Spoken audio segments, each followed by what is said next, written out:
واحد من الناس ظلم بشهادة زور على قطعة أرض، زور، الأرض له وملكه وأبوه وجده والناس يعرفون، لكن واحد أراد يأخذها لأنها أمام البيت، يبغاها مرحب للضيوف وموقف للسيارات، فراح حوطها.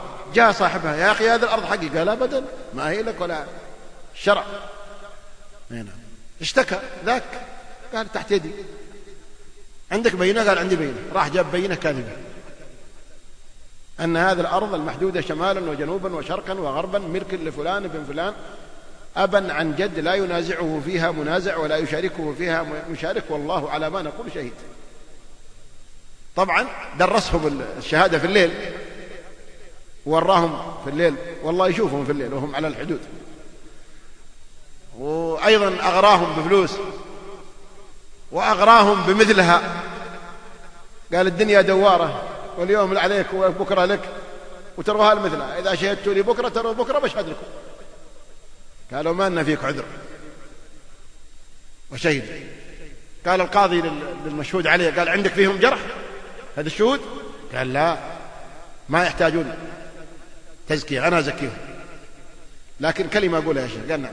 قال: والله إني أعلم أنه يعلم هو وهذا صاحب الدعوة والشهود إنهم كذابين، وإن الأرض لي، ولكن أرادوا أن يأخذوها غصبا، فأنا أحولهم على الله يعطيني ينصفني منهم رب العالمين.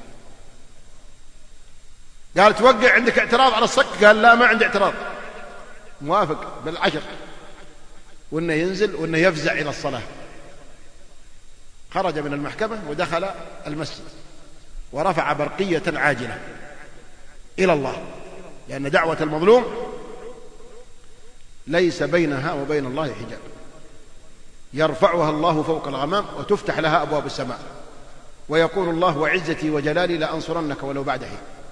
لكن هذا ما كان يبغى بعد حين، صلى ركعتين وقال: اللهم إنك تعلم أن فلان ظلمني وأخذ الأرض وهي أرضي، وشهد 2 ظلم وزور، وأنه الآن بيحوطها ويبني فيها وأشوفه بعيني، فإن قتلته قتلوني، وإن قعدت أشوفه كل يوم قتلني في قلبي.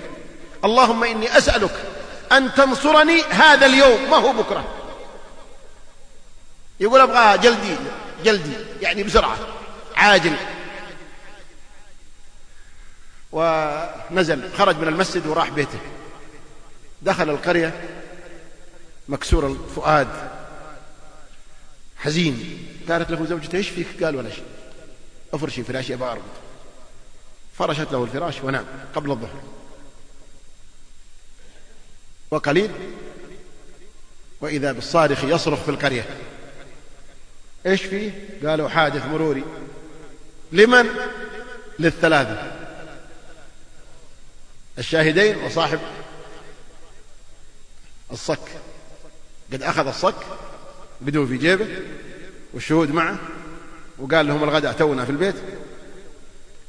وفي لفة القرية وفي نشوة الفرحة في الأرض أخذ اللفة بقوة، فانقلبت السيارة أكثر من مرة، ومات الرجل ومات الشاهدين، وما أمسوا تلك الليلة إلا في قبورهم.